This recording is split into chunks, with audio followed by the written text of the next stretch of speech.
31 to 40, that's basically how many thousand views my MK videos get over my non-MK stuff. Come on guys, do better. Chapter 31, The Emperor's Defeat. Picking up after Shao Kahn's defeat in the invasion, this is a scene somewhat reminiscent of MK vs DCU's opening, but with Quan Chi arriving to offer Shao Kahn protection rather than admonish him for failing their existing alliance. A scene similar to this played out in Chapter 30 as well. This idea came first, but had to wait until Chapter 30 was done because I'm obsessed with structure. Chapter 32, The Princess's Destiny. A simple short about Liu Kang and Kitana finally getting some time together after MK4 and spending their first night together. Meanwhile, Kung Lao and Jade are getting along, but not as set up for a romance as some people believed. To many, those two make perfect sense as a couple, but I personally think they work better as the ultimate wingmen, who share their excitement over advancements in the main couple's relationship. And we also have some time devoted to Sindel after her quick incapacitation by Quan Chi and Tanya, because I can't not give the real Sindel some focus. God knows Netherrealm won't.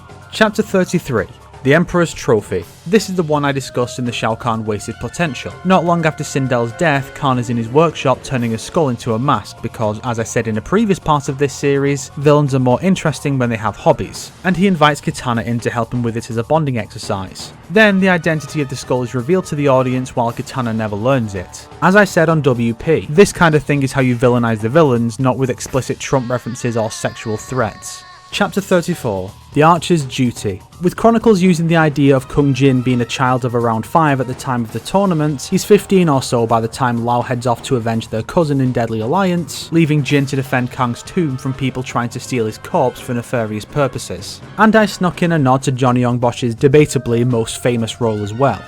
Chapter 35, The Emperor's Weapon. Nothing spectacular, just Shang Tsung presenting Scarlet to Shao Kahn after her creation, explaining her need to have her skin exposed and showcasing how obedient she is. It was noted in a comment that Kahn created her in the games, which I had completely forgotten. Still, this is more accurate to her original backstory than MK11, so I'll consider this a win. Chapter 36, A Brother's Legacy. Going back to the flashback that started it all, this chapter centers on Kuai Liang's attempt to make peace with the Temple Guardians that his brother fought years prior. Rather than being missing because they're already dead, they're beaten but present, which allows them to be around during MK4's event, if only for a while. I may or may not do something with the Fire God's death since he actually has a presence in MKK already.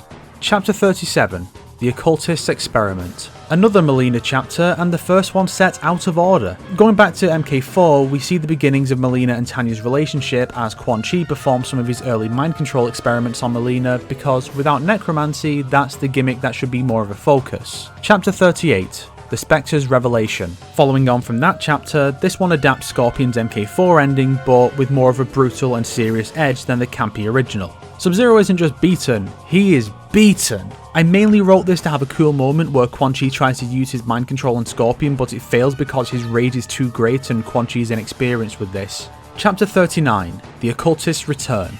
Quan Chi dies, hurrah! This one is the setup for the new direction for the MK Chronicles storyline I was contemplating around this time. Shinnok returns after Armageddon and the events of MKX take place. I also established the one resurrection rule Chronicles has, where no one can be resurrected more than once without the intervention of the Elder Gods, as seen with Johnny Cage's return in MK4 not counting, allowing his revival in Deception. This new direction took a while to get some proper exploration since I hadn't wrapped up Johnny's trilogy yet.